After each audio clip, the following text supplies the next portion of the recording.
Jouer à la guerre.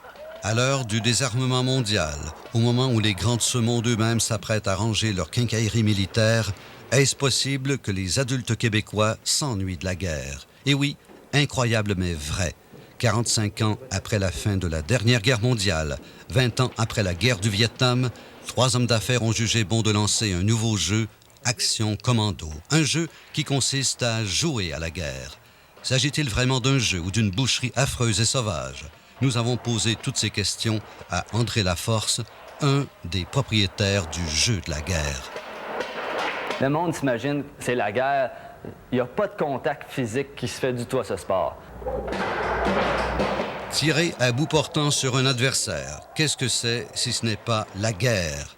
Quand les joueurs reçoivent des balles de peinture en plein visage, ils sont considérés comme morts.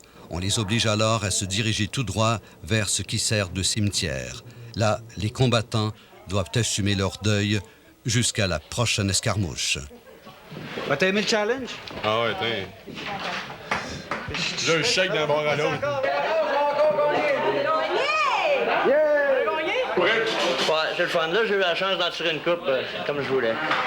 Puis on a fait un bon jeu d'attaque, mon pied. Hein, ça vient opérer. Yann est avec nous autres avec. Ah, c'est lui, tout à l'heure. Tu comprends ça? Hein? Tu sais, l'autre rentre dans la chambre. Tu sais, l'autre rentre dans la chambre. C'est pas nos bouts.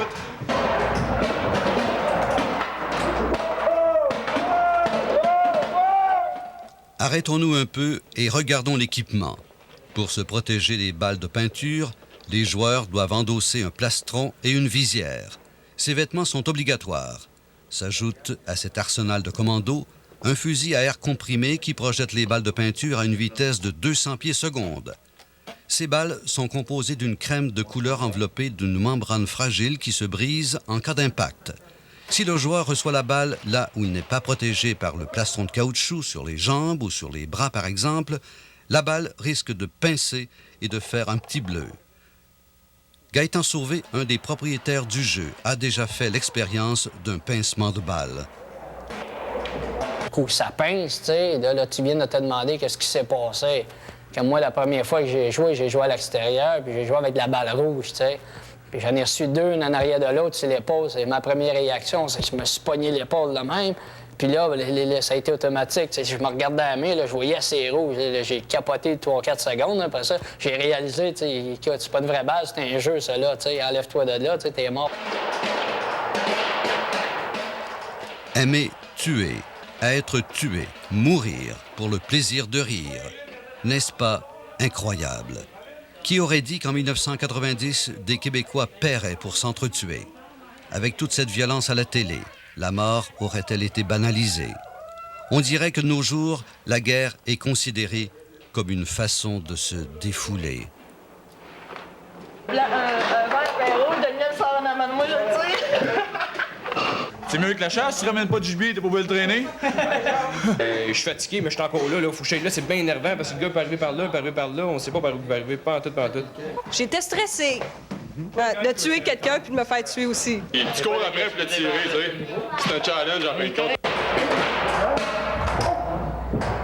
Et voilà, mesdames, messieurs, où en est rendue notre belle jeunesse. Elle tue pour s'amuser. Par bonheur, il existe encore des gens qui se tiennent courageusement debout et qui n'ont pas peur d'élever la voix contre ce genre de jeu, horrible et barbare. Voici le point de vue de Mme Claire Jaudoin-Pilon, une psychologue spécialisée dans la thérapie par le jeu et la violence faite aux enfants.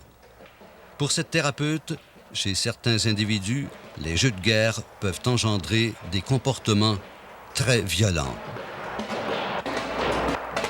Ça peut être un jeu dangereux pour certains individus qui auraient un problème au niveau de leur personnalité. Quelqu'un qui aurait une personnalité fragile, qui aurait un contact fragile avec la réalité, ils peuvent, suite au jeu, à la grande stimulation que le jeu leur amène, mettre en agie ce qui a été simulé durant le scénario.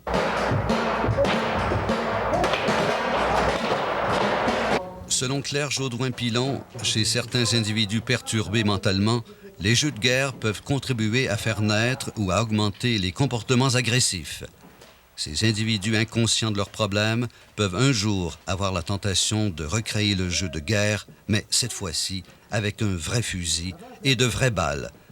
Toujours selon Claire Jodoin-Pilon, le jeu de la guerre risque d'engendrer à long terme des tueries et des barbaries.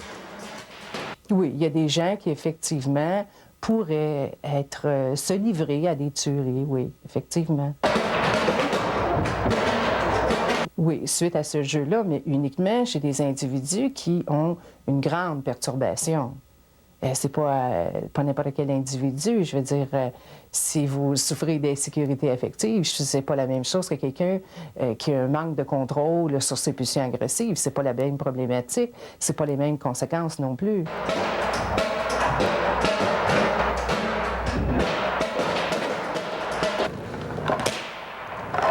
André Laforce, un des créateurs d'Action Commando, considère qu'il n'y a aucun lien de cause à effet entre son jeu de guerre et les tueries qui ont eu lieu à l'Assemblée nationale ou à l'École polytechnique de Montréal. Marc Lépine, je le connaissais pas, puis il n'est jamais venu jouer à un jeu de guerre que j'ai entendu parler. Tout le monde a écouté des films de Rambo, je crois. Alors, je vois pas qu'est-ce qu'on pourrait apporter à un jeu de la guerre avec qu'est-ce qu'il a fait.